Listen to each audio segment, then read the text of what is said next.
Good morning. This is Chair French, and I'm convening the regularly scheduled business meeting of the Kansas Corporation Commission for this Tuesday, November 23rd, joined by my colleagues, Commissioner Duffy and Commissioner Keane. On today's agenda, we have a big agenda of 32 consent agenda items, 6 noticed items, and then we will have a presentation on activities at SPP this quarter from Sherry Albrecht. So we will roll into our agenda first with the consent agenda. Commissioners, you've had the opportunity to review all the proposed items on the consent agenda. Let me ask at this time if you have any questions or comments about those items, beginning with Commissioner Keane. None for me, thank you. Commissioner Duffy. I have no questions or comments, and I move approval of the consent agenda. We have a motion.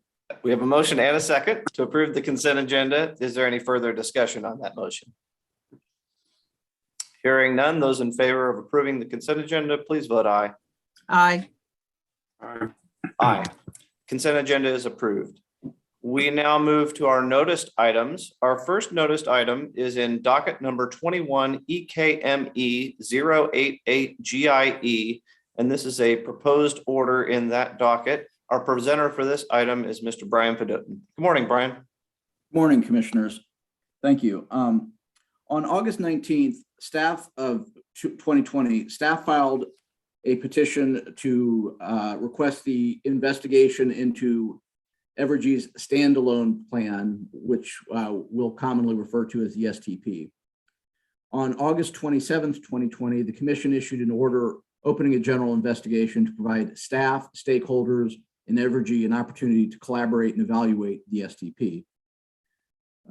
The commission held 4 workshops where Evergy made presentations to the commission and faced questions from the commission staff, and interveners. And all 4 workshops were live streamed to the public.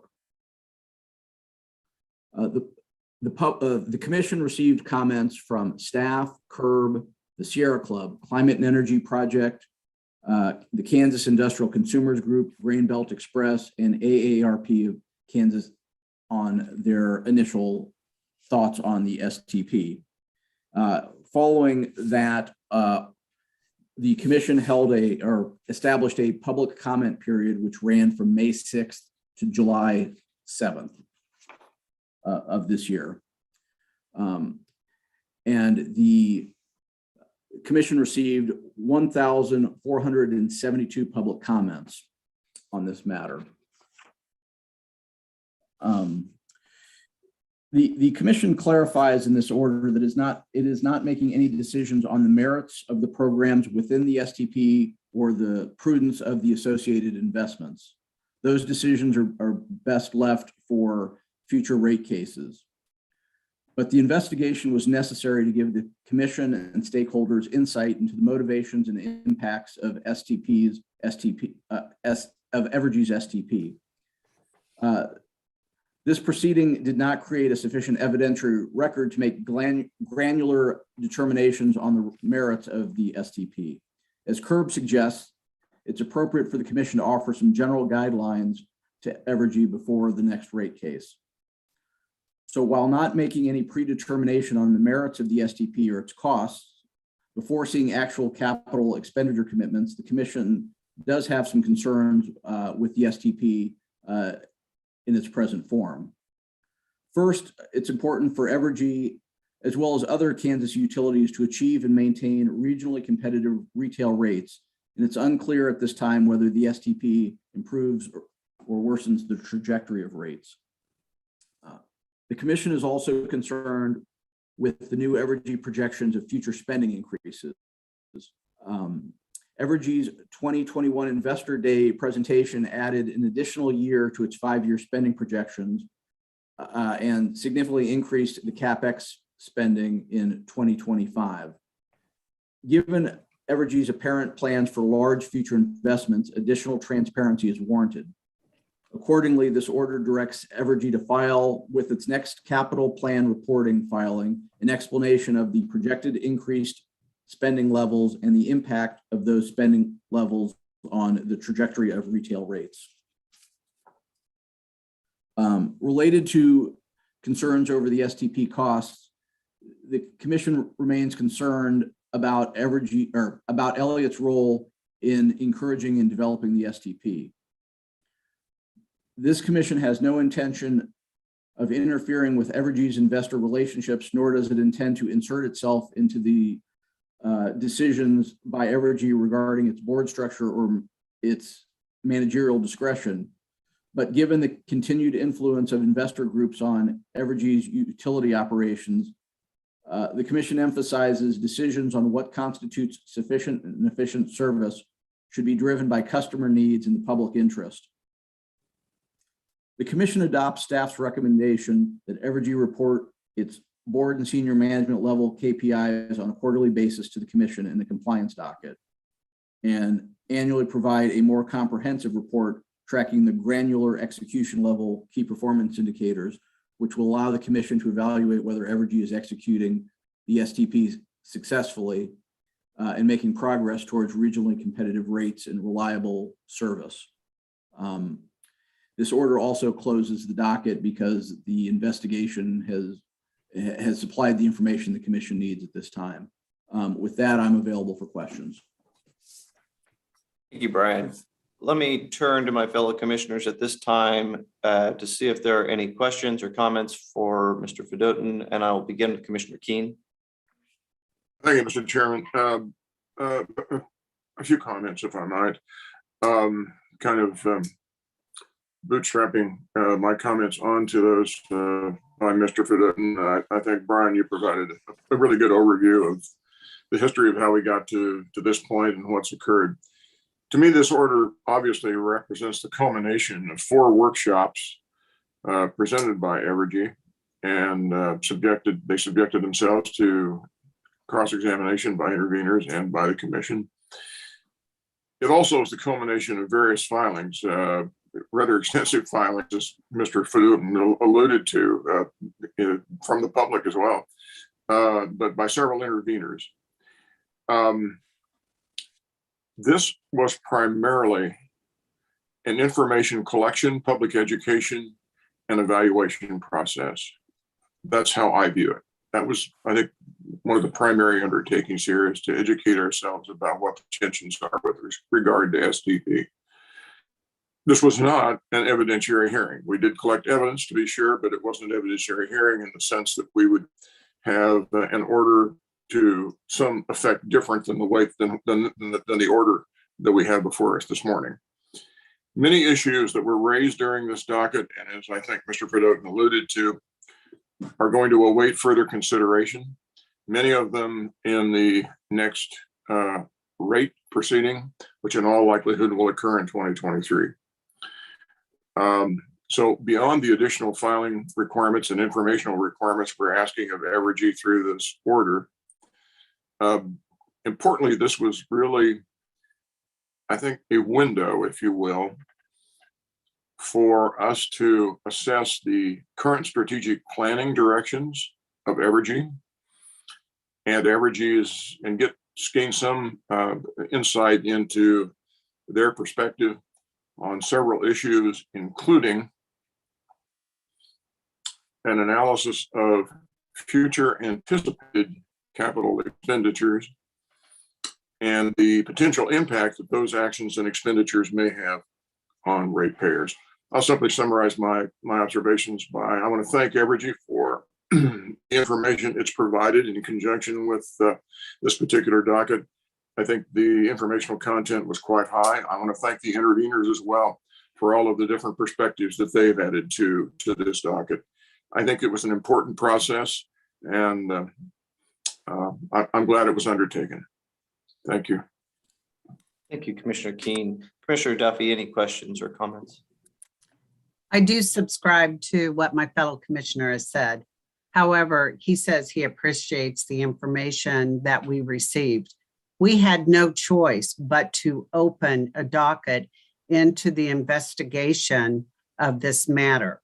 When the activist company Elliott came to this state and to Evergy in particular to insert themselves in the affairs of the utility, I personally did not think that was a good idea, as this company has a track record of interference on behalf of the shareholders. Our responsibility is to the ratepayers. And this all came about because I believe of the actions of Elliott.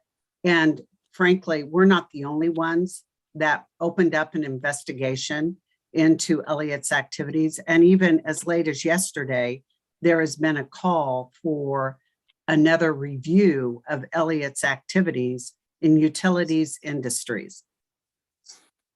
As a result, much time was taken to review the proposal and to gather information, as Commissioner Keane said, through workshops and through an evidentiary hearing to better understand what this was all about.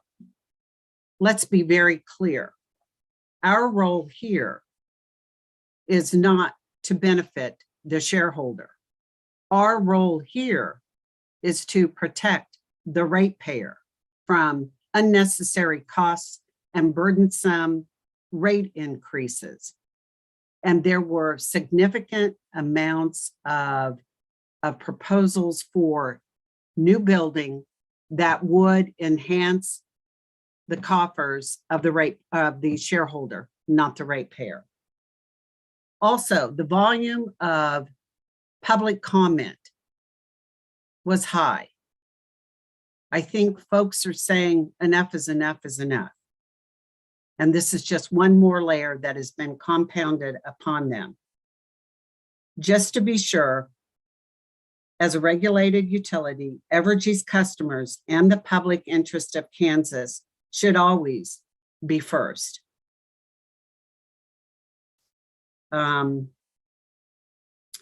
They should never prioritize shareholder investments above their ratepayer interests. Bottom line, I firmly believe that. So we will continue to monitor the activities of the activist company upon this utility. We will continue to evaluate the data and hold accountable through performance measures whether this company, Evergy, can meet what it says it's going to, the cost it's proposing.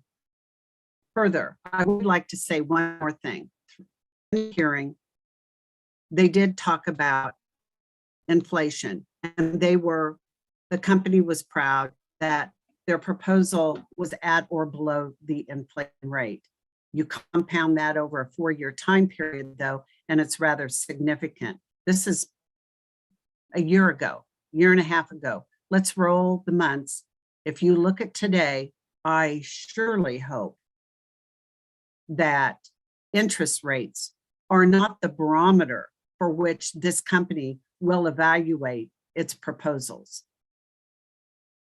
I was disturbed by actually this whole layout, but as I've come to understand, they have affected themselves into other entities, and this is their style of business.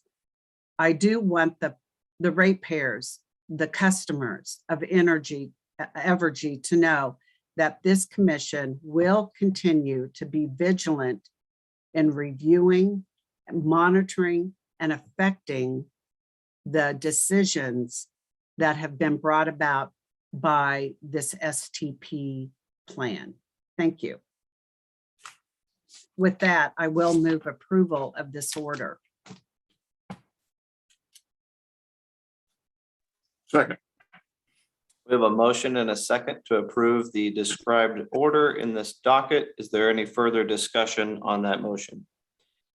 I guess I will add my comment. I do think the order strikes the right tone, and I subscribe to all of it, but I do want to emphasize a couple things, and there will be some common threads with what my fellow commissioners have already said, so I won't belabor it. But speaking completely for myself, I personally don't think Elliott has ever fully grasped the nature of the companies that it was investing in.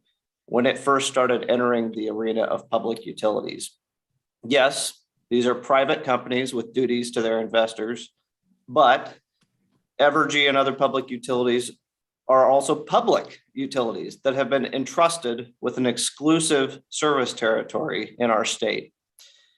They are entitled to earn a reasonable return on their investments, but in return for those certificates, all their actions must be aligned with customer needs. Actions to increase shareholder value are not inherently bad, that many times they may be necessary or even to the benefit of customers. In fact, from my perspective, there's a lot to like in the STP proposal for customers, but it's important for Elliott and other investors to remember that all investments and operations must be aligned with customer interests. Investments that are made primarily or solely to satisfy shareholder desires will increase the company's risk of disallowances and lower returns in the future. And I do hope that Elliott and other would-be activist investor groups understand this and trust that local management is best positioned to understand Kansas customer needs. Thank you. With that, if there is no further discussion on the motion, those in favor, please vote aye. Aye. Aye. Aye. The order is approved. We now move to our second noticed item. This is in docket number 21 KGSG 332 GIG. And this is a proposed order granting joint motion to extend deadline to file settlement agreement. And our presenter again is Mr. Brian Fedotin. Yes, thank you. On July 30th, Kansas Gas Service filed its plan to minimize the financial effects of the 2021 winter weather event. And KGS filed a motion for a procedural schedule relating to that financial plan. On November 4th, the commission adopted a procedural schedule that provided for 2 alternate tracks depending on whether a settlement was reached by November 16th. If the settlement was reached by November 16th, we would go through track 1. On November 16th, KGS, commission staff, and CURB filed a joint motion to extend that November 16th deadline and the deadline to file a settlement to November 19th. The next day, Symmetry filed its opposition to an extension. And in the alternative, petitioned the commission to reconsider the order establishing the procedural schedule and instruct that track 1 will only apply in the case of a unanimous settlement. Now, skipping some of the details that are in the order, the commission agrees that Symmetry will not be harmed by a 3-day extension of the deadline to file a settlement. The commission also agrees that a short extension could benefit customers by allowing KGS to issue securitized bonds at the current low interest rates. This order also denies Symmetry's petition for reconsideration of the November 4th order establishing the procedural schedule for its financial plan. So if a non-unanimous settlement plan was filed on November 19th, it could still proceed under track 1. With that, I'm available for questions. Thank you, Mr. Fedotin. Are there any questions for Brian on this proposed order? I'll begin with Commissioner Keane. None for me, thank you. Commissioner Duffy. No questions or comments, and I move approval of the order. Second. We have a motion and a second to approve the described order in this docket. Is there any further discussion on that motion? Hearing none, those in favor, please vote aye. Aye. Aye. Aye. The order is approved. We will now move to our third noticed item. This is in docket number 22 EKCE 219 COM, and it is a proposed order on prima facie determination. Our presenter again is Mr. Brian Fedotin. Yes, thank you. On November 15th, Letitia Michow filed a formal complaint against Evergy. Her complaint identifies an abode rather than an address, and the listed abode does not include a city or zip code. Therefore, the commission has no way of knowing whether she resides within Evergy service territory, And if she does, whether she resides in Evergy, Kansas Metro or in Evergy, Kansas Central Territory. More importantly, the complaint is neither signed nor verified. There's a vast array of claims made in the complaint, but one of them is that her alleged obligations are already prepaid by government appropriations, and therefore she's entitled to refund for all statements since the initiation of her service. She calculates the refund that she's owed as $425,000. In this order, the commission takes administrative notice of the 21 EKCE 170 COM docket, where Letitia Michelle filed a similar complaint against Evergy, Kansas Gas Service, and Wichita Public Works. Upon review, this formal complaint does not comply with the requirements of KAR 82-1-220B and therefore fails to establish a prima facie case for commission action. Ms. Michelle is given 30 days from the date of this order to correct any procedural deficiencies that are noted in the order. With that, I'm available for questions. Thank you, Mr. Fedotin. Any questions for Brian in this docket? And I'll begin with Commissioner Keane. None for me, thank you. Commissioner Duffy. No questions, and I move approval of the order. Second.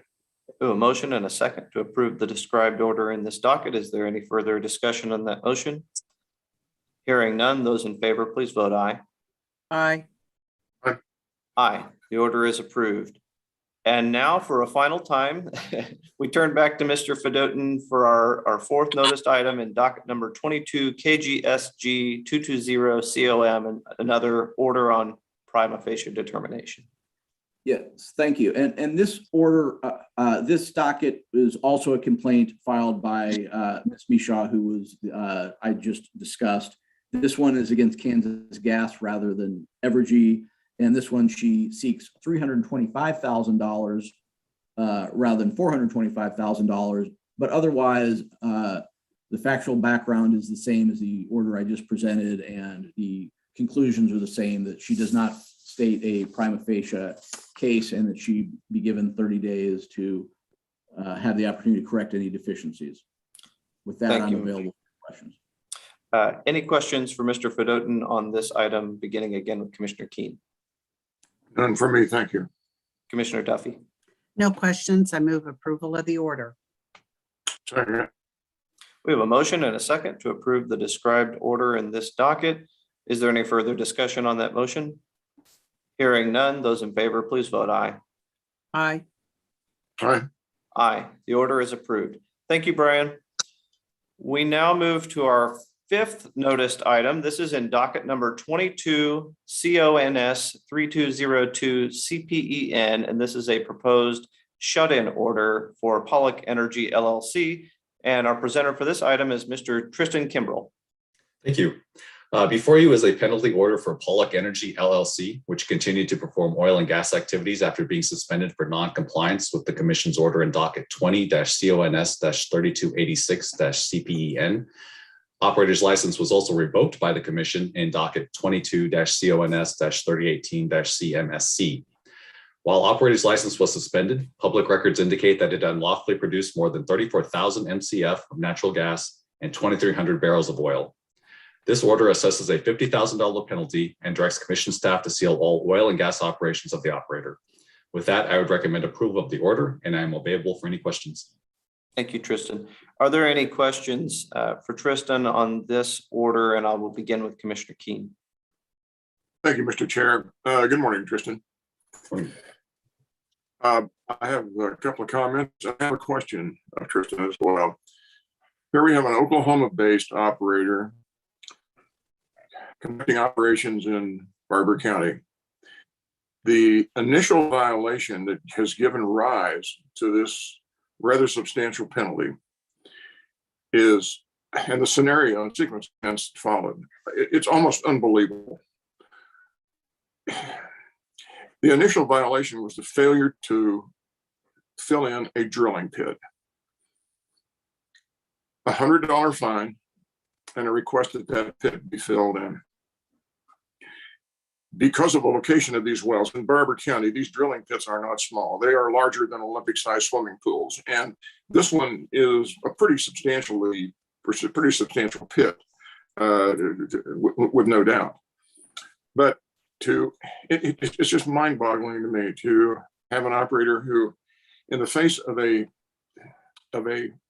notice of violation, in the face of a penalty order, with the production they have, mediate that issue seems to me to be a fairly simple, straightforward step that one would prudently want to take. But in lieu of that, we've gone from the step of having the license suspended to now having it revoked to now having operations during the period of that license revocation. To me, I think one of the major things that in good faith, the commission needs to consider when we level penalties is not only the severity of the penalty, but is it really commensurate with the violation? Toward that end, let me ask you this question, if I might, Tristan. You alluded to some of the production information that would be production that occurred during the time of the revoked license. Can you give me some idea of what would have been the likely gross income stream from oil and gas during that period of operations under a revoked license? Do you have that information? Yes, Commissioner. Conservatively, it would have been roughly $195,000. That's for both oil and gas? Yes, Commissioner. And in calculating the oil portion of that, what price did you use for purposes of guesstimating? I used $40 per barrel. That's pretty modest. $40, that's pretty modest. That's going to go back in point of time. I know it might be a little vague, but I think it might well encompass virtually all the time frame that's encompassed by the operations under a revoked license. But so in essence, if I can cut to the chase here, we are, by way of this penalty, we are assessing a penalty that is somewhere between a third, 1/3, and 1/4 of the total gross revenue stream. You're anticipating, I think, under fairly conservative metrics, to have occurred during the revocation period. Is that correct? Yes. Okay. That's the end of my questions. I appreciate your response, Tristan. I intend to obviously vote to approve this order. I think it's just mind-boggling to me that how something so ostensibly simple to fix has come to the point of having us actually physically shut in these operations because of, I think, frankly, a very cavalier attitude on the part of the operator toward Kansas rules and regs. Thank you, Mr. Chairman. Thank you, Commissioner Keane. Commissioner Duffy, any questions for Tristan? Thank you, Mr. Chairman. And Commissioner Keane did ask my question. And I wholly subscribe to the comments made by Commissioner Keane concerning this operator. With that, I do move approval of the order. Second. We have a motion and a second to approve the described order in this docket. Is there any further discussion on that motion? Hearing none, those in favor, please vote aye. Aye. Aye. Aye. The order is approved. We now move to our last noticed docket item. This is in docket number 22 CONS 3214 CPEN. And this is a proposed penalty order in that docket for John Horton. Our presenter for this item is, again, Mr. Tristan Kimball. Thank you. Before you is a penalty order for John Horton, who is responsible for 94 wells in Chautauqua and Montgomery counties that have been inactive in excess of the time allowed by regulation without being plugged, returned to service, or approved for temporary abandonment status.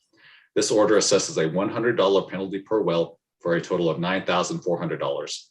With that, I would recommend approval of the order, and I'm available for any questions. Thank you. Are there any questions for Tristan on this order, beginning again with Commissioner Keane? Thank you, Mr. Chair. My intention is to recuse on this order. Commissioner Duffy, any questions?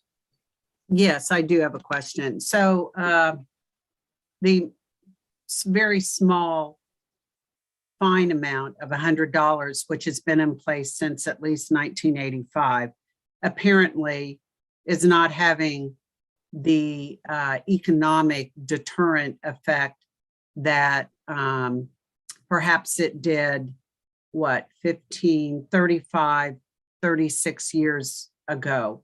So what is the likelihood that Mr. Horton here, once receiving the notice that he has been fined $9,400 for 94 wells, what is the likelihood that this operator will take care of his transgressions? I'm afraid I don't know the answer to that, Commissioner. I haven't had an opportunity to speak to the operator on this matter. Typically, when we deal with this issue, it's 1, 2, or 3 wells, but 94 is excessive. And it concerns me that this many wells, and we're dealing with in this one order, and even again, $9,400, I don't know that it is the economic deterrent that will cause a reaction by the operator. But at this point in time, $100 is the fine, and we have no choice, but that's what we're dealing with here.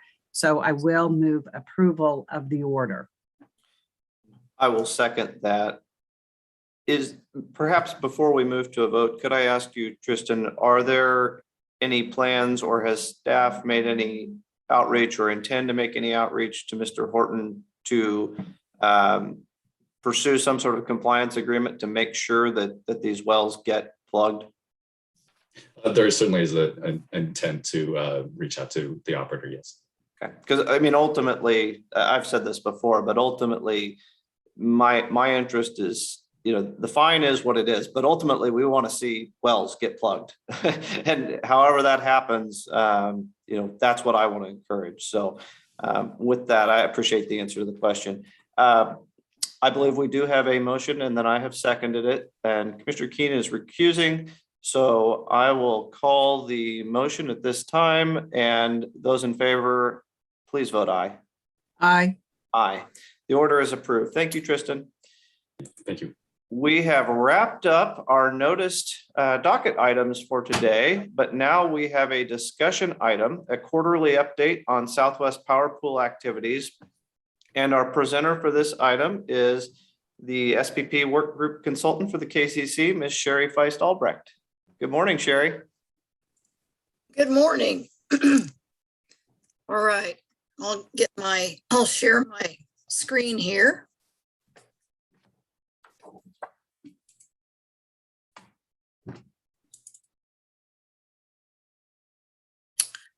All right, can you all see the presentation? Yes, okay, very good. Yes. I will get started then, and we'll just move to this first slide. I'm here to update. Good morning, commissioners, by the way. Sherry, if you're able to, you might put it in full screen mode, maybe. Will do. Whoops, I thought I did. Let's see. Maybe the I thought I had it in full screen, but let me try. Well, Sherry, yes, on the top menu bar, go to slideshow. gotcha. A little bit to the right of where you're at right now. Slideshow. What I'm seeing is your mouse is on transitions. If you go to the right from there, not that far, there's slideshow on that top menu bar. I cannot see anything that says slideshow on my screen. Oh, okay. Wait, here, maybe this is. No. How weird. I'm looking at, Are you seeing it full screen on your end? no, Oh, okay. which is what's weird. So sorry. We can see the slides. It's not a problem. Oh, transitions and oh, that's what my problem is. I see where I need to be looking. I had a bar covering it up. So from current slide. There we go. Is that better? Perfect. All right. So sorry about that. All right. I'm here to update you on the quarterly SPP meetings, which were nearly a month ago. But the RSC had its regular meeting, quarterly meeting on October 25th, which was preceded by an educational session in the morning and business meeting in the afternoon. The business meeting was very abbreviated.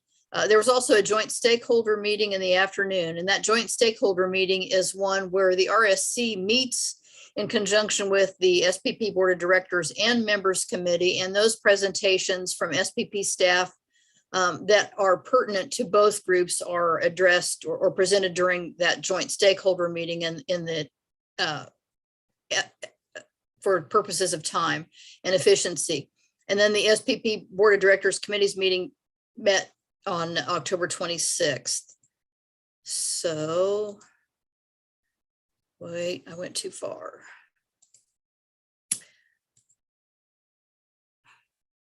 What am I doing? I apologize. This is not going the way I want it to go. I want it to go backwards. Why will it not go? Try pressing P on your keyboard. P. Thank you. Boy, I'm learning new little Yeah. tips. Thank you. Didn't know that. Yeah, so sorry. Okay, so the voting items that we had at the business meeting were the election of the 2022 RSC officers. So for 2022, those officers are the president will be Randy Chrisman of North Dakota. The vice president will be Andrew French of Kansas. The secretary will remain Jerry Huser of Iowa.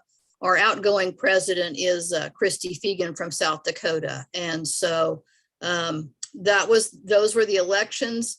And then the reports that were presented at that meeting were a SEAMS Liaison Committee update, improved resource availability task force, and the cost allocation work group.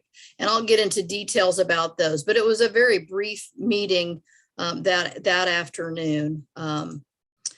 The SEAMS Liaison Committee, at the point in time of the business meeting, hadn't met since July. So the report I gave you in August was the most current report. They did, however, meet on November 18th. So I'm providing that update for you at this time. There was an update on the rate pancaking work group that was established over the summer to take a look at rate pancaking issues between Myso and SPP. When I last spoke with you, they were in the process of developing a survey for rate pancaking, which was completed. It has been completed. There were 9 responses from SPP stakeholders and 11 responses from Myso stakeholders. SPP and Myso are expected to file responses sometime this week. We have not had the SEAMS Liaison Committee will cover those probably at a meeting in February. They're waiting for the rate pancaking group to meet to go over those survey responses, and that has not yet happened. I think they're anticipating a meeting perhaps sometime in December. One of the other topics of discussion was the targeted market efficiency projects. That's something that has been an issue that SPP or that the OMS and RSC have been looking into since 2018. The purpose of those market efficiency projects is to bridge the gap between real-time and day-ahead market congestion, and then the 5 to 20-year planning horizon congestion issues. Myso and PJM have a targeted market efficiency project process in place and has been in place for several years now. So SPP and Myso are looking at that framework, that existing framework, to see if it could be used as a starting point for developing something appropriate for the Myso SPP SEAM. There's a study process that will have to ensue. It'll take several months, and then cost allocation will follow that process. So that is just kind of in the study phase. I don't have a specific timeline for how long that's going to be. The other topic of discussion was the joint Myso SPP targeted interconnection Q study. SPP and Myso have identified a number of projects that for interconnection of low cost resources that would benefit both regions. And so they're trying to develop some transmission solutions to resolve the constraints that exist in SPP and Myso as determined by reliability models. But the process will include evaluation of solutions using economic models as well. So they have identified 52 constraints across the seam for possible mitigation. They expect to identify their selected projects in a report will be filed. It originally was December. It sounded like more like it will be coming forward in January. They are also working on a proposed cost allocation methodology that would consider the generation interconnection customer benefits, the load benefits, and any other benefits, perhaps transfer capability or reduced real-time congestion. They're looking at that. Load benefits are typically determined, that's an existing metric. It's adjusted production costs. GI customer benefits is something that's a new consideration. I think that's the part of the equation that they're grappling with primarily at the moment. And then monetizing other benefits. How do you calculate and award? What consideration do you give to transfer capability, reduced real-time congestion? So they're looking at metrics that are known, some that they're exploring, and they're developing a kind of what they're referring to as a rubric to develop some sort of a point system to calculate those benefits. But it is in the very early stages of discussion. And at this point in time, they plan to resume. Their primary focus is getting the study results done first, get that report out, and continue discussion with stakeholders. They've had quite a bit of stakeholder input on the cost allocation discussion. They will continue to do that and probably won't meet again on that topic until Q1 of 2022. I know that as far as information that had been provided through the COG representative, they were thinking maybe March they would have something closer to a solution, but I think that's a very, very optimistic expectation. And I'm guessing it'll be somewhere over the course of the summer, if not into the fall. But so that covers the SEAMS Liaison Committee. I'll stop here a minute. Does anybody have any questions about any of that process at this point?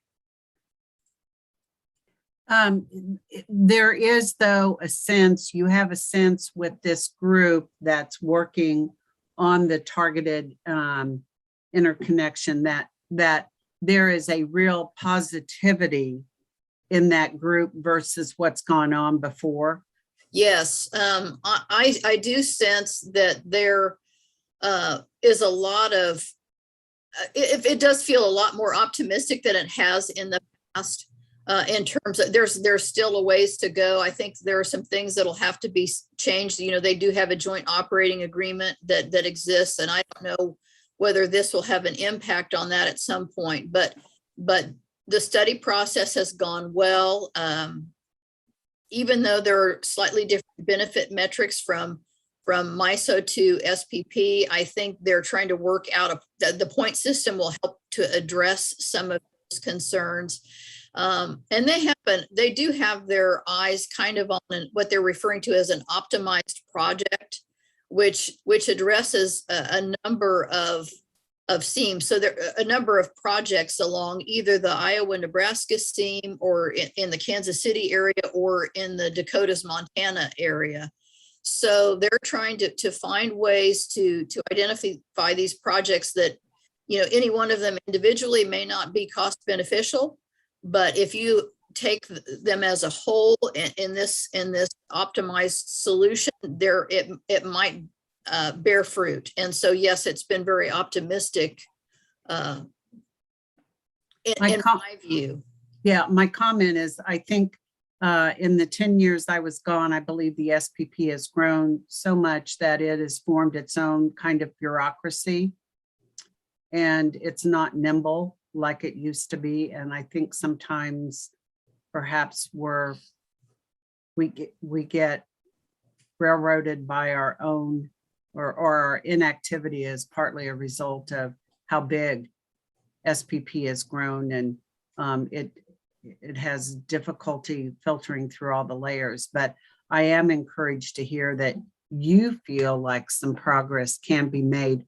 I also believe with the infrastructure money that here is again an opportunity, or not again, but here's an opportunity where being shovel ready might be helpful. Yes. Okay, thank you. Yep. Yeah, and Sherry, I'll just chime in. I mean, I'm also very encouraged by everything I've heard on JTIQ so far. And I hadn't thought about it too much, but I agree with Commissioner Duffy's comment there that I think there's, in my opinion, not nearly enough federal funds are being allocated to transmission compared to what they're putting into other items that I might put lower down my list. But these kinds of projects that increase connectivity between the regions and allow interconnection of lower cost generation, they seem to be exactly what those funds may be targeted at. So I think there'd be a big benefit to having these projects ready to perhaps receive some federal funding, which also then would ease a lot of the cost allocation discussions of who pays for the projects. And correct me if I'm wrong on anything I say here, but I understand they are looking at a pretty big portfolio of projects. I like the idea that they're looking at maybe some optimized larger projects that could meet multiple needs. But from what I understand of what they're looking at for cost allocation, the region and ratepayers within the region aren't necessarily picking up all of that cost. They are trying to break out what are the benefits to customers or load within the regions, and then that might be an amount that those customers chip in or the region chips in, but then the remaining amount, to the extent it's not a cost benefit of one to the region, the remaining amount is going to have to be funded purely by the generators that are seeking to interconnect. Is that correct? Yes, that's correct. Okay. Yeah, I think that's it's a good approach. I think it's the approach that we're all hoping things move in the future. It's a less, as we've talked about, less siloed approach where you are able to look at benefits to multiple different parties, and even if it's not cost beneficial for one party, if different people can all chip in the amount that they benefit from it, you might end up being able to build a project and nobody has to foot the entire bill. So I think it's a really innovative approach and the area or the way things should be moving. So I'm glad to see that SPP and Myso are kind of spearheading that. And if I could just add here on this point and any other, while I believe we are aptly represented, and by the way, congratulations, Chair French, on your nomination and vote in as the VP. If there's anything that we can do as fellow commissioners to affect our support or visit with even our counterparts in other states to say, come on, clickety clack, let's move this along, folks, because I do believe being shovel ready and knowing that there's opportunity there through the infrastructure bill, we need to ensure that folks understand time is of the essence. And we just have to kind of leave the old ways behind, maybe. I think that's part of the reason why they're emphasizing getting the study portion of the report ready to go. And aiming for December or January to get that part of it done, because that will send this a very clear signal that here's a project that we have, or series of projects that should be ready to go.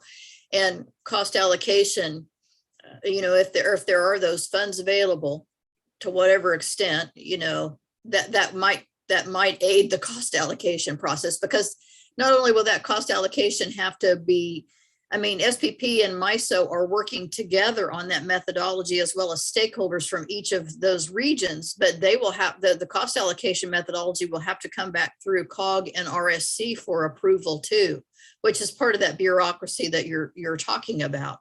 And that can be a lengthy process, unfortunately. I've left the HIT C1 slide in here. It is one of the HIT objectives, recommendations. It remains in suspension. SPP has a lot on its plate. Their staff is stretched pretty thin. There is a new deliverability steering committee that has been considering a task force report now, I think going on probably about a year, maybe a little over a year's time. They haven't had an opportunity really to meet and get that stuff off the ground. So this remains in suspension, but it's still on our radar. So I left the slide in place just so that we don't lose track of it. HIT C2 is the cost allocation waiver. This would benefit Sunflower and Midwest Energy in Western Kansas. As I discussed last time, the filing was made at FERC. FERC rejected it. The SPP filing that would establish this waiver process said we needed more criteria, more specifically defined criteria.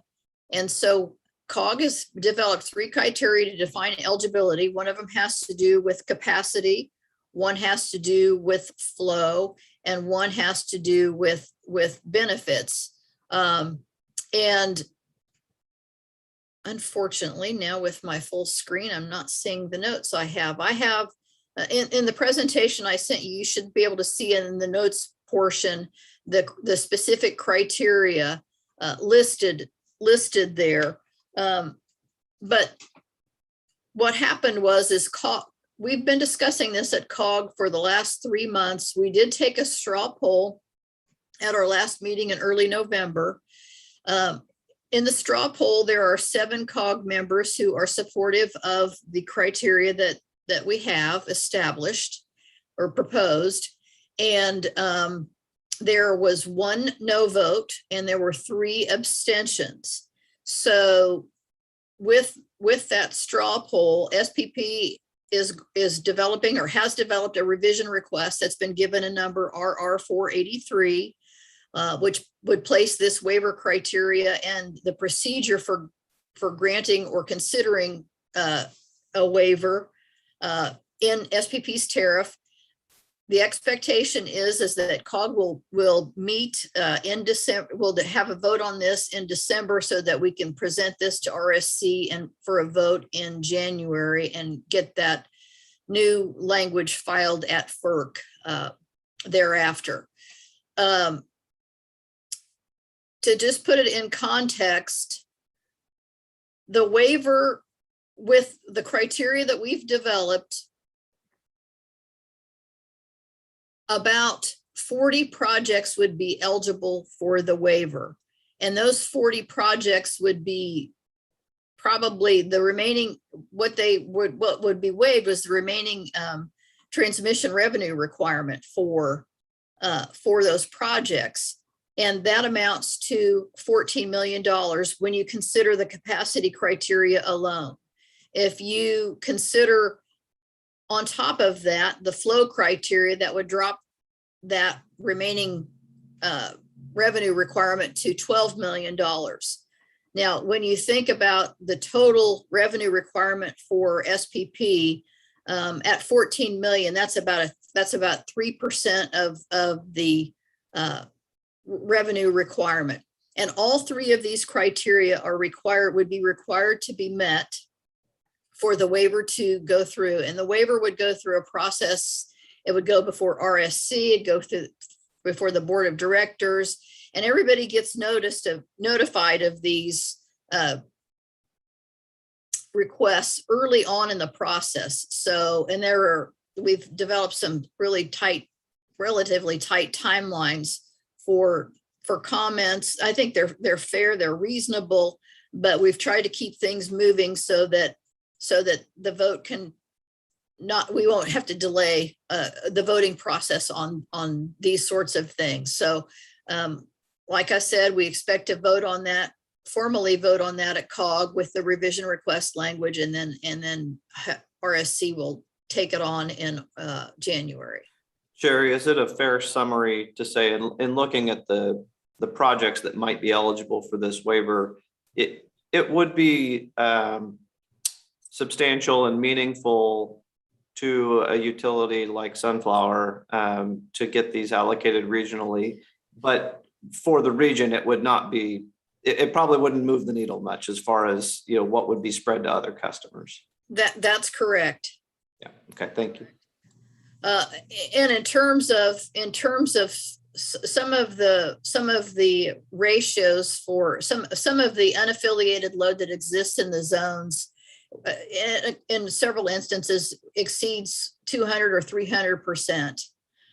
So yes, it's a significant burden to the local zone.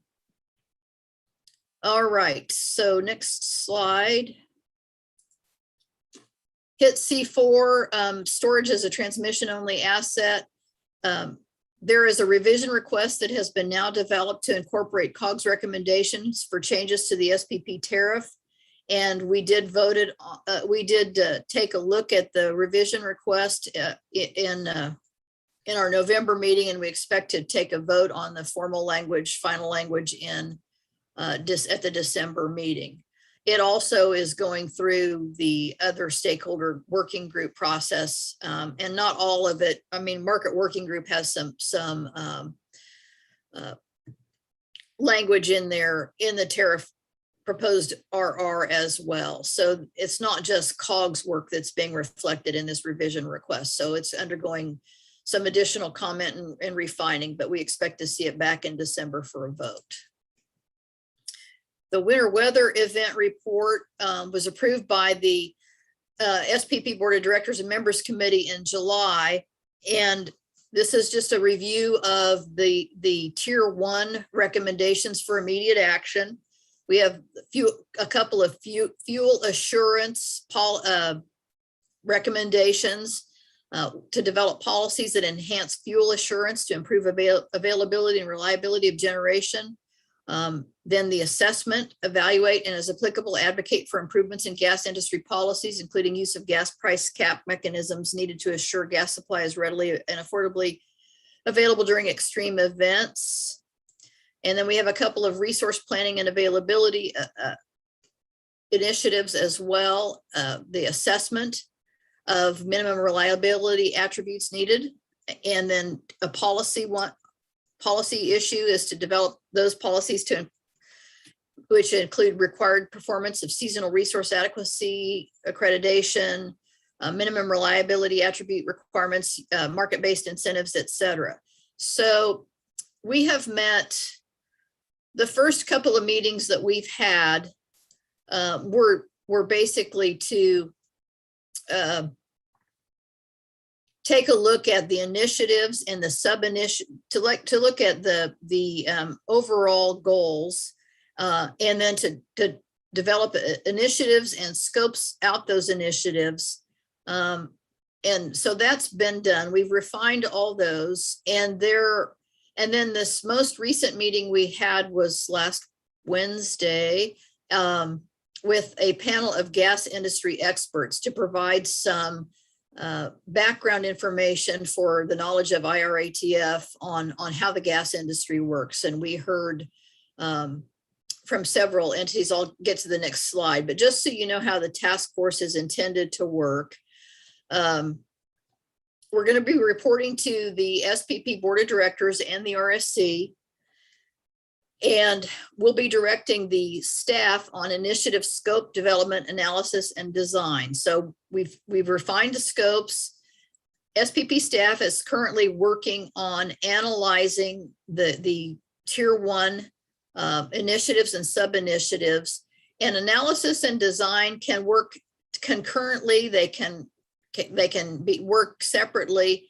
And we have not really delved into those specifics yet. Staff has been working since October to develop some of the reporting and the analysis.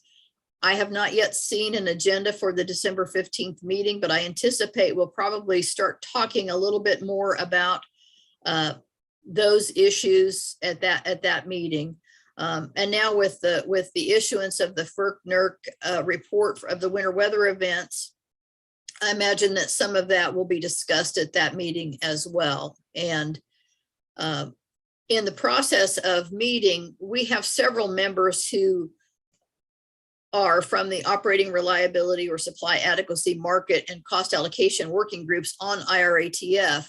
But each of those groups still works separately on the areas within their expertise. And so they're doing a lot of the background analysis on some of the reliability issues, on some of the accreditation issues, market enhancements. And so that's information that's being brought back to IRATF. I do happen to follow and monitor the operating reliability work group as well as the supply adequacy work group. Chad Unrein attends market working group meetings. I believe Andrea does as well. So, and then of course I'm on cost allocation working group. So I think we have a wealth of information, and so we'll keep plowing through it. And a lot of what we're talking about in those work groups is directly related to things that we need to do to address accreditation, address capability, energy capability, etc. So that will feed back through IRATF, and will have the ultimate kind of say on some of those issues. So I do have a question. Sure. As it relates to the accreditation and the accountability. Is the ultimate goal here, as they're gathering information in all these pockets, to get to a granular level of a requirement for utility to meet? I mean, is that where we're headed, so that they check the boxes that, yes, we've attended to that, yes, we can vouch for this? Is that kind of on these different pockets of working groups where it is applicable that's where SPP is headed? Well, yes, and it's kind of the place where SPP has been. Right now, SPP has developed its margin, its operating margins for the summer peak season. So we'll be looking at seasonal accreditation. So rather than just having a margin for a reserve margin for summer season, we'll probably be looking at one that a planning reserve margin that encompasses both summer and winter. With regard to the renewable resources, there is they're primarily energy sources. And so we're looking at electric load carrying capability evaluations. There are engineering methodologies and calculations that generators are having to perform to assess the availability of that energy. And so, yes, it's becoming more granular, I think, than it already is. I mean, there's a lot of information and a lot of detail that currently exists. It's looking at it we're looking at it a little bit differently. And a lot of outage information, a lot of that kind of information is supplied to SPP right now. And as you'll see, as you may see, the other presentation I have given to you, I'm going to the next page here. Because we talked about, I sent to you the MOPSI presentation that one of the early issues for IRTF was the winter weather preparedness. And they sent out a survey in August to MOPSI, to the Market and Operations Policy Committee and Members Committee on August 20th. They've had responses to the survey, 60. They received 60 responses, and they have 52 spreadsheets with unit specific information. And I don't know if I can shift gears to that survey. I probably can with the new share here. I'll see if I can find the right presentation. Oh boy, I'm probably going to have the same issue, aren't I?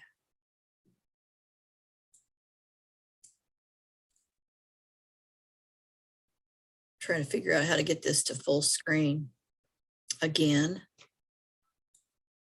Can you see this winter weather event update? We can't see it. Yeah. Okay. Okay. So there's the generator survey.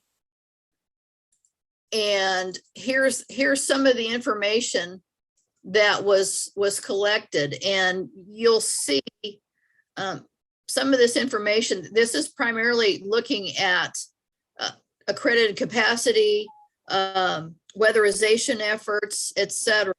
And I don't know if you have any specific questions about any of these slides, but I wanted to give you an idea of what the survey questions were, because we have not seen these or the results, and so I can't really speak to the granularity of the results yet to this survey. I imagine it will come before the IRATF at some point, maybe the next meeting, I don't know.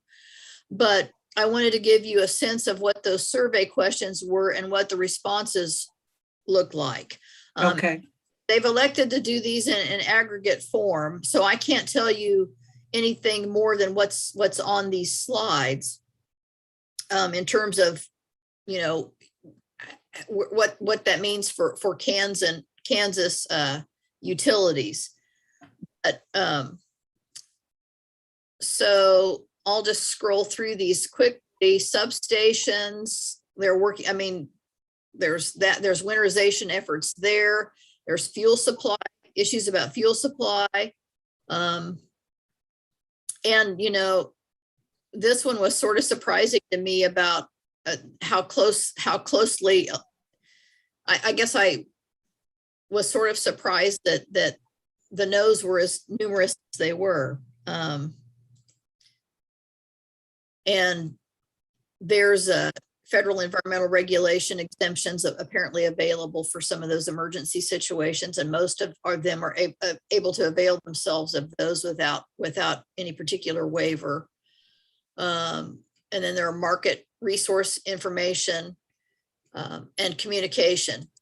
And so, and the other piece of that is as part of this presentation, it's kind of an added bonus, this was SPP's summary of the FERC-NERC findings, which they did finalize the report. It came out last week, and they had 28 recommendations. This discusses those 28 recommendations that were preliminarily released, I believe, in late September, maybe early October. But those 28 recommendations are summarized here, and I have not examined closely all the details in the final report, but I believe all those are the same 28 recommendations. A lot of them are winterization, required winterization.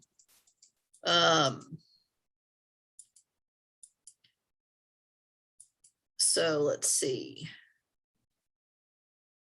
There's work for, reliability standards, generator weatherization, and then one of the recommendations is Congress, state legislatures, regulators need to get together, and there's a recommendation for technical conferences to take a look at what can be done with those who have jurisdiction over the natural gas facilities, entities, and things of that nature. Now, the question is, will I be able to figure out? I'm going to stop sharing this one. And have I lost my other one? Apparently. I'll get it. It's here. So I wanted to give you a little bit of a feel for what work is doing and what I anticipate coming before IRATF. So I think between the survey responses that SPP has received and what the FERC NERC winter weather report is indicating, we'll be discussing quite a few of those efforts ongoing within SPP. And those tier one processes, we've kind of got abbreviated to a 6 to, we should have most of the tier one, a big portion of the tier one addressed, I think by August of 2022, with final by November of 2022. We've really tried to kind of put a push on the immediacy of the efforts for the tier one initiatives. We did have, as I mentioned earlier, a presentation from the natural gas industry. The Texas Pipeline Association made a presentation, as did Southern Star, Northern Natural, Continental Resources, and Exelon also made presentations. And I sent you separately the presentations from that conference last week. This gas electric supply loop is just basically a text version of one of the slides that the Texas Pipeline Association supplied, detailing what a lot of the issues in Texas, at least, and I think the Oklahoma Continental Resources verified this was true in Oklahoma as well, had to do a lot with freezing conditions at the wellhead. There are over, I think, 7,000 wells in Texas, and I don't recall that there was a number given for Oklahoma, but with the production of gas, there's also water and oil that are produced, and so the freezing there with water, with facilities being frozen, with water freezing, there was an inability to dispose of water. And there's not a lot of processing that occurs at the wellhead itself. Trucks could come in and haul off water, could haul off the oil that is separated from the gas, but with frozen roads, and I think it was just a lot of it was trucks and personnel were unable to get to the wellhead.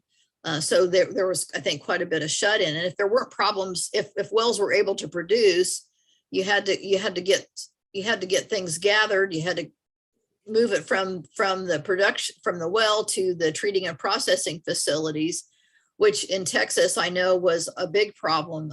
Quite a few of those treating and processing plants were shut down either for freezing conditions or fuel supply issues. And then there's the transmission pipeline that takes it from the treating and processing plant to the industrials, customers, the power plants, and then the local distribution companies. And part of the way SPP handles load shed instructions go to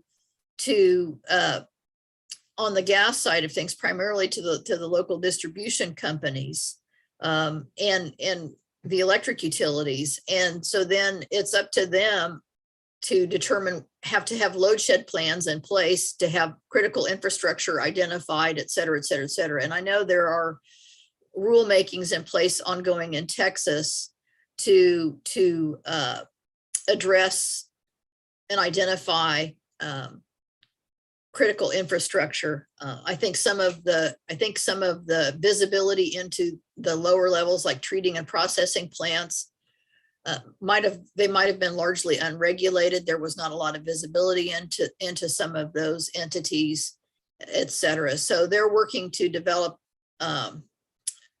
to put those rules and regulations in place there. Unless there are any other questions on winter weather event or IRATF type things, I'll move ahead to script, but I'll pause a moment just to see. Sherry, well, good morning to you, first of all. Nice to see you, my friend. If I look at slide 15, that's critical infrastructure for gas. You have Yes. a pretty darn good right there. That's the list. If those are subjected to load shedding at any point along the line, you're asking for trouble, honestly, in terms of trying to provide deliverability and reliability. That's really critical. As I think one of the presenters, I think it was the Texas Gas Pipeline guy that presented before your group, indicated, and it's quite true, within the gas, within the realm of moving from the wellhead to the burner tip. They're one of the real risks, and certainly as you go through production into gathering into treating and processing, not so much in transmission, but once you go through those early stages, any because of the either natural gas liquids that are contained within the stream or some moisture that is subjected to freezing, as long as you keep the stream moving, you're probably pretty good shape, regardless of the to some extent, regardless of the temperatures. But once that stops, once it starts freezing off, it cascades into, it kind of has a domino effect through the entire process there, which can be really kind of devastating. But this is a pretty good summary here of, on the gas side, certainly the critical infrastructure. One other question if I could ask you, Sherry, kind of going back, I don't mean to be too much of a shotgun on these questions here. What kind of a reserve margin is SPP looking at? Do you know? Now the planning reserve margin is set at 12%. I think there will be discussion in the near future about whether or not that needs to be changed. The problem with increasing that reserve margin is it comes at a cost. And so there's going to be a big balancing discussion, I'm sure, about how you evaluate costs. I know that was a discussion item at the last supply adequacy working group meeting, because the operations staff at SPP has indicated that that's something that that SPP really seriously needs to take a look at. We don't know what that might need to be increased to, but it does come at a cost to ratepayers when you carry that. And I think part of the trouble, the part of the issue or the concern is SPP seems to have a lot of excess capacity.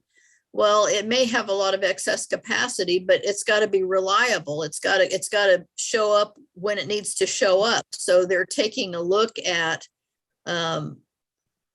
some of the system operating limits and evaluating whether or not those have been duly taken into consideration for various forms of different resources. So that's something that the supply adequacy working group will be taking a look at. I'm sure that information will come back into IRATF. And since IRATF is primarily, I mean, it's kind of considered a task force of the RSC. We have an RSC person who chairs it. There are four named COG members on it, plus a couple of ex officio RSC members and COG members on it as well. So it's heavily RSC. So to the extent regulators are going to be involved in those discussions, and I'm sure it will be an ongoing discussion at COG and RSC as a whole as well. But we're being urged to take a serious look at that. Thank you.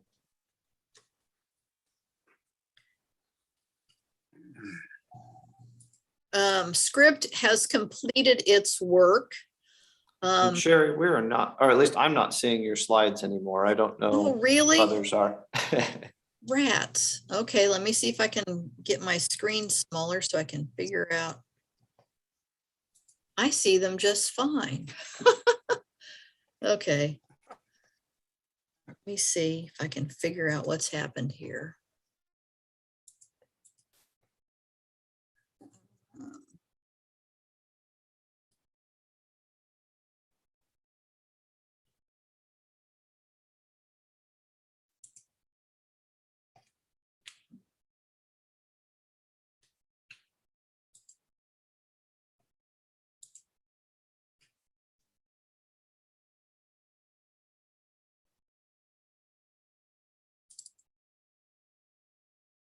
Anything yet? No, although if you're unable, I think I could share them. I would do- have appreciate the that because PowerPoint up. I've got a weird, my screen has done something entirely different and I don't even see Zoom anymore. Although I know I'm still connected. So I don't know what, I don't want to end the show. Display. Can you all see the PowerPoint? I tried to share it. We can see it. I'm good. What Yeah. page, what slide are you on? The script slide. He's on script. Okay, I can't see it. So I It's don't, 16. my screen is all taken up and I cannot figure out how to minimize it so I can see. Well, anyway, He's on You're there slide now. 18. Yeah, Okay. 18, I think it's the first Okay. script slide. well, the first script slide is 16 and in that Okay, I'm at kind of 16. covers the purpose. It covers the purpose of script, which I think we've all covered before. And there's just a reminder that we had 5 sub-teams, and what they are is on slide 17. That's something that we've discussed before too. And in the interest of time, we'll go to slide 18. There were 35 recommendations and 11 sub-recommendations. And the primary focus going forward, at least in the immediate going forward period, is going to be on this consolidated planning process development. There were 9 recommendations and 11 sub-recommendations. But you were talking earlier, Commissioner Duffy, about the kind of the bureaucracy and all the things that has to be gone through and how it's so time consuming. The whole idea behind the consolidated planning process is to maybe eliminate some of the multiple studies that are done, start looking at projects not in their silos, but as multiple projects, and how can you consolidate the planning processes on those and reduce not only the study time that's involved, but maybe some of the discussion time in these various study groups, if you can come to some agreement on the basic underlying process and then there's planning process improvements. There are 26 recommendations there. I'm going to move to slide 19. Oops, I'll stick there. There has been a consolidated planning process development task force that's created that will be focusing on those 9 recommendations and 11 sub recommendations. And I guess I would ask you, Chair French, I don't know at what point that will get kicked off, if you know. I know it's being discussed. I know they're trying to put membership on it, but I'm not sure when it actually kicks off its process. I don't have a firm time. I think probably sometime in the next month or 6 weeks. I know they're talking about, getting membership. Pretty broad membership is the discussion I've had with folks. So I know there will be at least 3 people from the RSC and COG. I'm not sure if it's going to be 2 COG members and 1 RSC member or vice versa, but there will be a lot of state utility regulator membership on that. And then from what I've heard, you will get people from sort of a broad array of all the working groups that might be affected by these initiatives. So even though the work of script itself is done, there's an offshoot that will, and I don't know what the time frame is for getting some of those improvements done, but that work is ongoing and will continue to be so. So I don't know that I have much other to say about that. The only thing I would add, just from a time frame standpoint, the biggest recommendations that are coming out of here are the initiative to clear the generator interconnect backlog queue. We all know there's more megawatts in the queue than SPP has load. And so, we need to separate the wheat from the chaff, and we need to get the projects that really want to get connected. We need to get them connected. And so there's a process. I think they're talking about that getting resolved sometime 2023, 2024.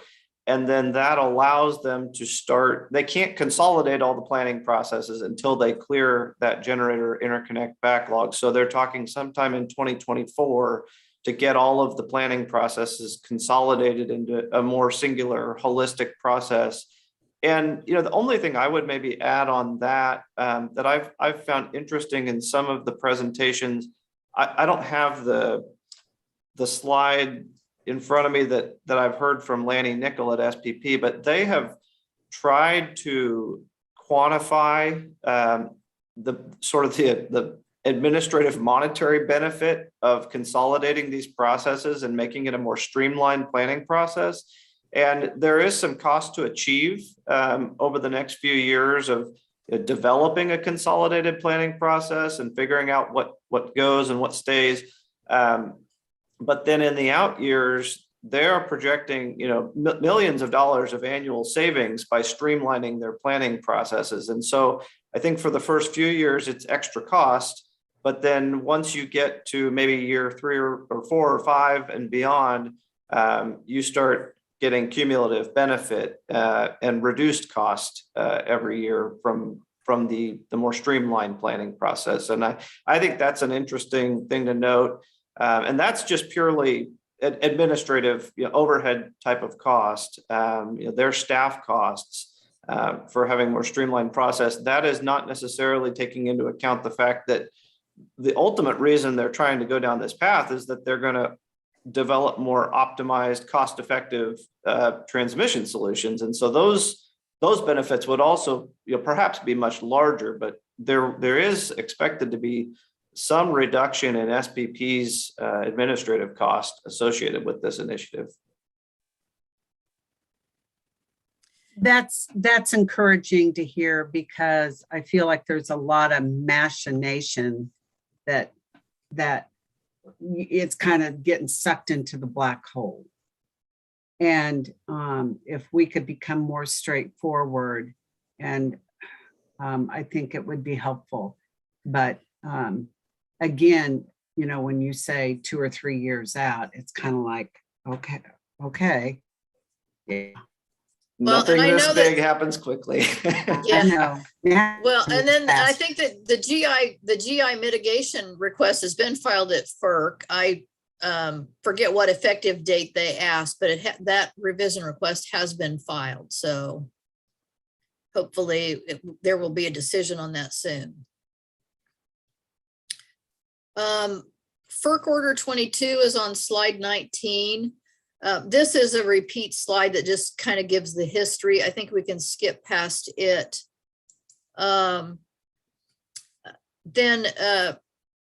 This has been, the Order 2222 task force has developed tariff language, which is now in a revision request 468.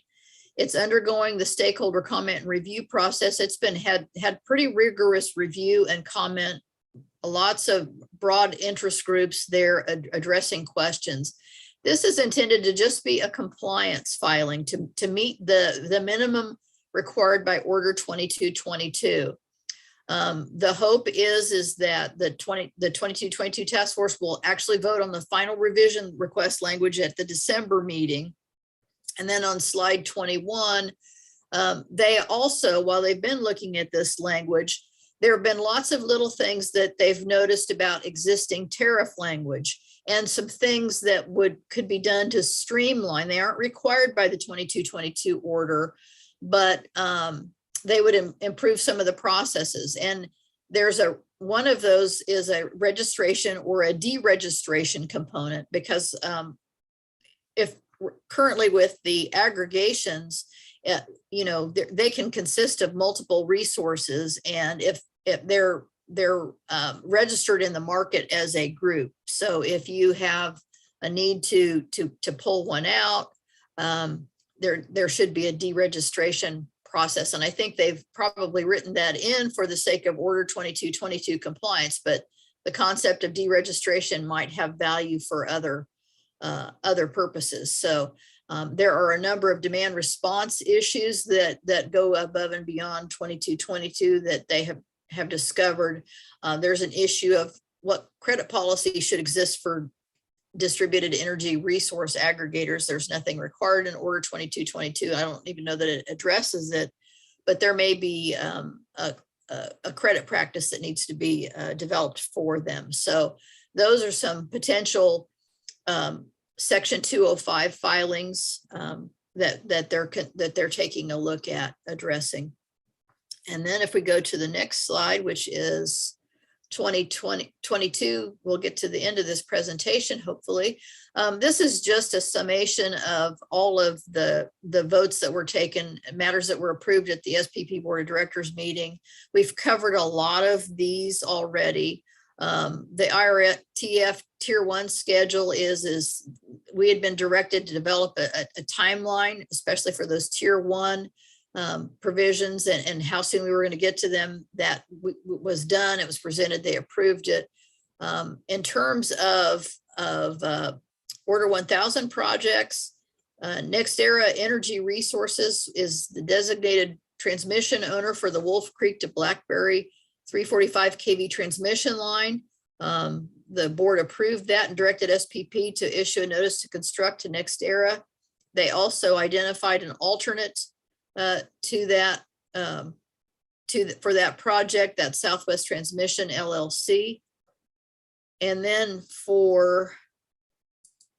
And Sherry, maybe we just want to highlight that for the commissioners, that will likely be a siting docket at some point in the future. And I assume that we will also see a certificate case from them. This is something we'll have to talk to our staff about. yes, But I do understand, I think NextEra, I believe we approved an acquisition that they acquired Grid Alliance that is certificated in Kansas. So that'll be a question for staff of, are they intending to rely on that certificate to build the line, or will we be seeing a certificate case from NextEra? But just something to highlight that there will be future regulatory activity with NextEra on this line. It's a pretty significant, substantial transmission line. yes. And then the last slide, I think this is the last slide. The energy resource storage resource accreditation RR was approved. Operating and capital budget for 2022 is approved. The West acquisition of SPP West, or the Western entities, the terms and conditions had been approved in July, but one of the outstanding matters to be determined was developing a cost allocation methodology for the DC ties. And so they proposed and adopted a market efficiency use framework for DC tie cost recovery, but they don't have the details of that worked out. So there was appointed a DC tie congestion hedging task force to develop a congestion hedging methodology, which will need to be completed by April 15th of 2022. So that will be composed of the market committee from the market working group from the West entities, the market working group from the East entities, as well as the cost allocation working group. We'll have involvement with that as well. They have a newly formed, I think within the last year, diversity, equity, and inclusion task force, which has met and recommended the development of a DEI program. And they've got 10 elements that are critical to DEI that are going to govern their internal operations at SPP, hiring and recruiting, but also supply channels, et cetera. So it's got some internal and some external components to it that was adopted. Sure. And I think that completes my presentation, and I apologize that I somehow have this technical. I'm happy to be the worries IT there. guy. No worries at all. Real quick on the DC tie hedging. again, I think there's something in the infrastructure bill that specifically speaks to that, if I'm not mistaken, but so we're just in the process of forming a task force, is that correct? Well, there's been a task force that's been meeting Right, since, I want to say, maybe February, March, that time right, frame. And they've been okay, meeting, and there's been a lot of concern about how those DC ties are going to operate. Are they going to be two-way, one-way? And are they going to be, is the market going to have, is there going to be a market component to it? What is the market component? Because so there's a lot of detail involved in that. And congestion hedging, I think, is one of those things that I think for the it's primarily for the market efficiency use component. They're going to be, I think some of the ties will be bi-directional. Maybe they all are. I don't recall all the details.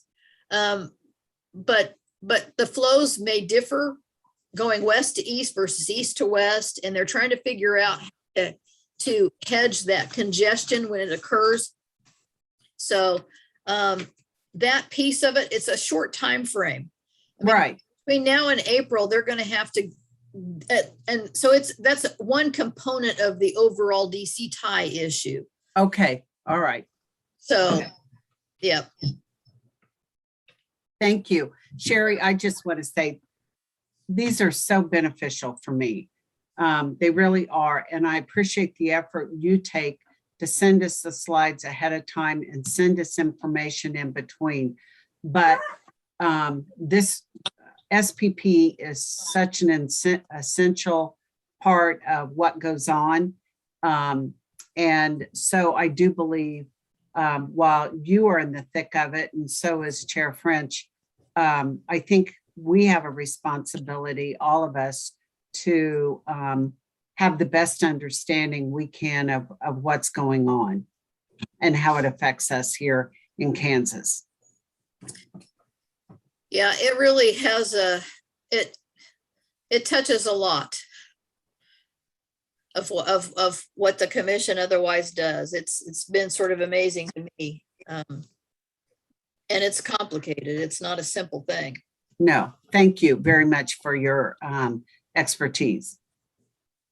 I'd add my 2 cents worth to that too, with respect to Sherry, to both you. Thank you for being involved in this task force. It's a very important task force you're a part of here, and for sharing the information that you do with us. It's very critical.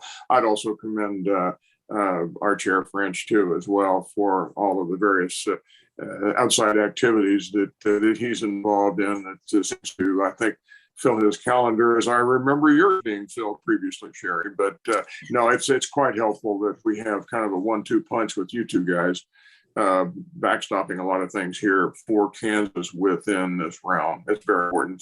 Thanks to both of you. And you're quite welcome. If there's anything that you have questions about or need information on, don't hesitate to let me know. I'll try to provide as much as I can. Very Thank good. you. I have your Thank you. number. I'll add my thanks to you, Sherry, as well. As everybody knows, Sherry and I are two sides to the same coin. So we appreciate all your work, and you're a great team member on these items. So with that, Sherry, if you're all wrapped up, I am. I believe that takes us to the end of our scheduled business on today's agenda, and I would entertain a motion to adjourn. So moved. Second, A motion and a second to adjourn. Those in favor, please vote aye. aye. Aye. We are adjourned. Thank you, everyone. Take care. Take care. Thank you. Take it easy. What happened?